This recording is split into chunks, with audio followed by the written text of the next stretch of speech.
de São José dos Campos, um assunto muito interessante, escolas de fé e política. É preciso que os seres humanos todos, e nós cristãos temos responsabilidade especial, que todos nos formemos para a participação na vida da sociedade e também para entendermos a política como aquela atividade através da qual é possível organizar melhor a sociedade em termos de justiça para todos, de bem comum.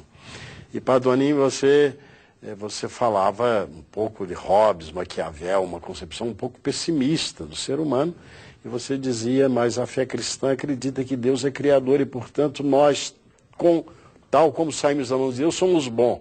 Depois a nossa liberdade entra e atrapalha, mas é possível a gente retomar. Esse do Eduardo, penso que é assim o leitmotiv, é a motivação, enfim, um impulso para a gente atuar no meio da política, né? Nem tudo está perdido, a política também foi redimida, quer dizer, a redenção de Jesus chegou ali também nesse campo. E isso é evangelização no mais estrito sentido. É isso que nos anima na pastoral fé e política, não só a mim que estou nessa área, acredito que o telespectador também que atua na área de fé e política, o que o anima é isso. E o que caracteriza o cristão. Porque muitos fazem o que nós fazemos movidos por uma ideologia, por um ideal, por uma filantropia. Mas nós fazemos isso movidos por essa certeza. A redenção de Jesus chegou também no mundo da política, isto é, nós temos que também levar ali a luz do Evangelho, acreditar nessa perfectibilidade das pessoas, isto é, o ser humano ele não é inteiramente ruim, mas ele tem a possibilidade de se converter também no mundo da política. E eu acho que a conversão, o documento de Aparecida fala da conversão pastoral.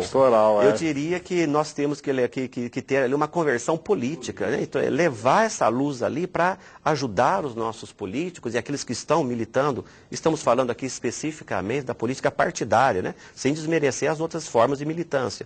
Mas levar a luz do Evangelho ali, para que a redenção também se faça presente ali.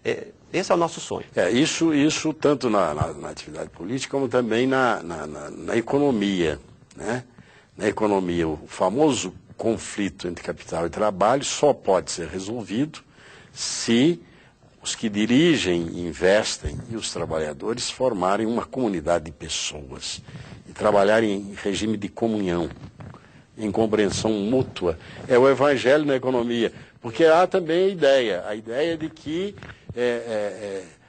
eu administro e os outros a quem eu pago, eu devo estar sempre prevenido, porque eles, se puderem, eles me dão uma rasteira.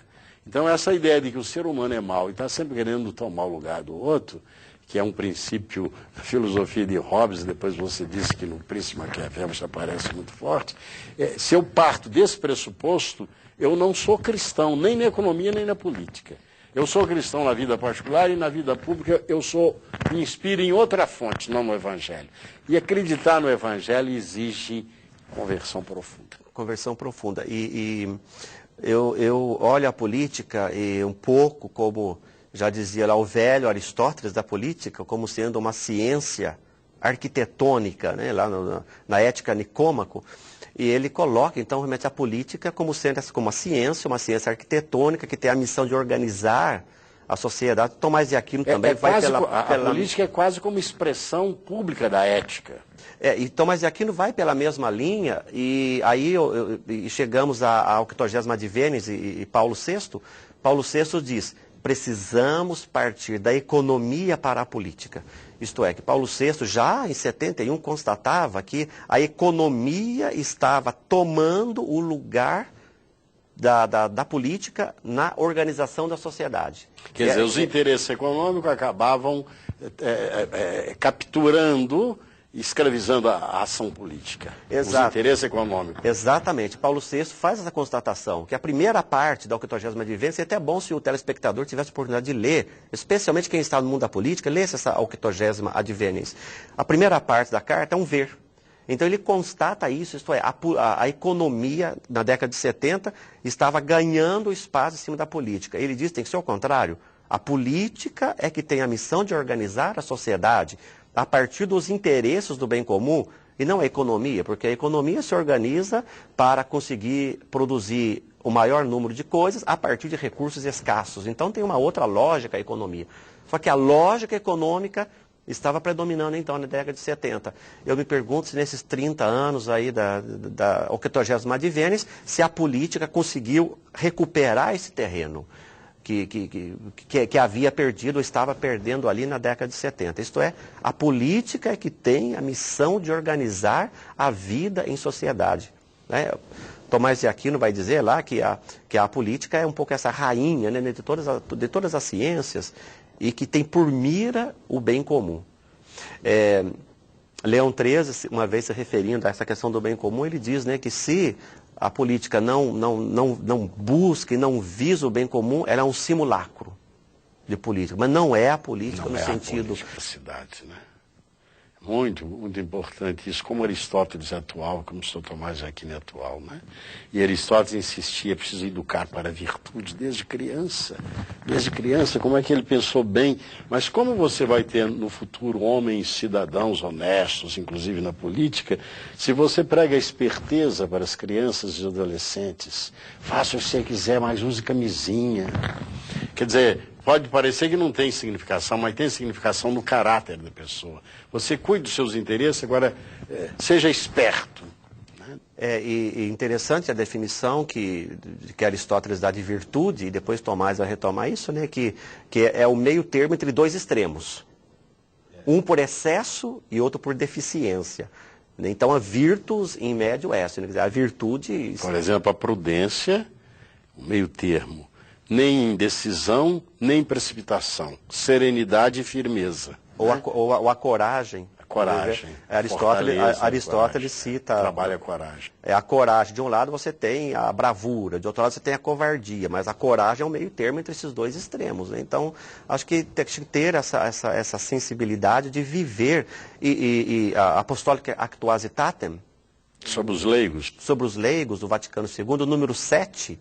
É até bom para quem milita na política partidária, lê lá o número 7, fala das virtudes sociais a serem vividas no meio político. Afabilidade, amabilidade, solidariedade, cordialidade. Se não me engano, são 6 ou 7 virtudes sociais que ali são elencadas. No meio político, nas paróquias, no seminário, nos colégios, nas universidades, um relacionamento de confiança, em que as pessoas convirjam para o bem geral, né? É preciso formação, é preciso oração, é preciso graça de Deus, viu? Eu acho que nós estamos num processo de retomada de toda essa discussão. Há um crescente do interesse por essa área de formação, fé e política, pelas próprias escolas de formação, fé e política. Eu dizia, né, num bloco anterior, que estão pipocando experiências de formação, fé e política pelo Brasil. E o Cefep exatamente quer acompanhar essas experiências.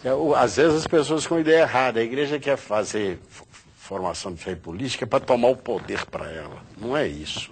É para dar aos cristãos uma mística de atuação pelo bem comum, e não para defender interesses particulares da igreja enquanto instituição. Né? Isso para mim, do Eduardo, desde que nós começamos a Escola de Fé e Política de São José dos Campos, eu tenho falado isso em outros lugares, é ponto pacífico. Isto é, às vezes existe aquela famosa briga entre a chamada bancada católica e a bancada evangélica. Bobagem, que é uma bobagem tremenda. Eu acho um absurdo, eu acho uma pequenez de consciência esse tipo de discurso.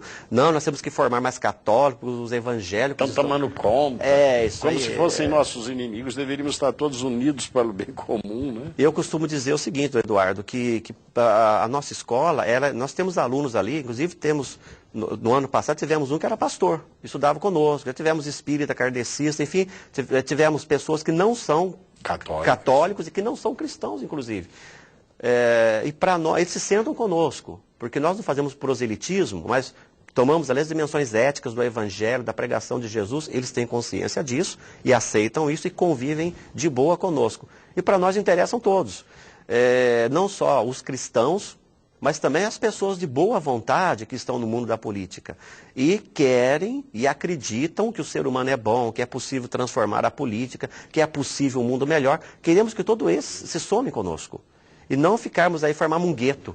E depois, não é que o evangelho como revelação sobrenatural, tenha princípios diversos daqueles que estão inscritos na própria estrutura do ser humano, né? O Evangelho nos ajuda a compreender o que é melhor para o ser humano. Portanto, nos dá uma possibilidade de alcançar aqueles princípios naturais de organização da pessoa e da sociedade que estão inscritos na natureza humana. A esse propósito, eu gosto muito, e cito várias vezes a afirmação de João Paulo II, na Fides et Ratio, quando ele diz: tudo o que é autenticamente revelado não contradiz o que é autenticamente humano, né? Porque fé e razão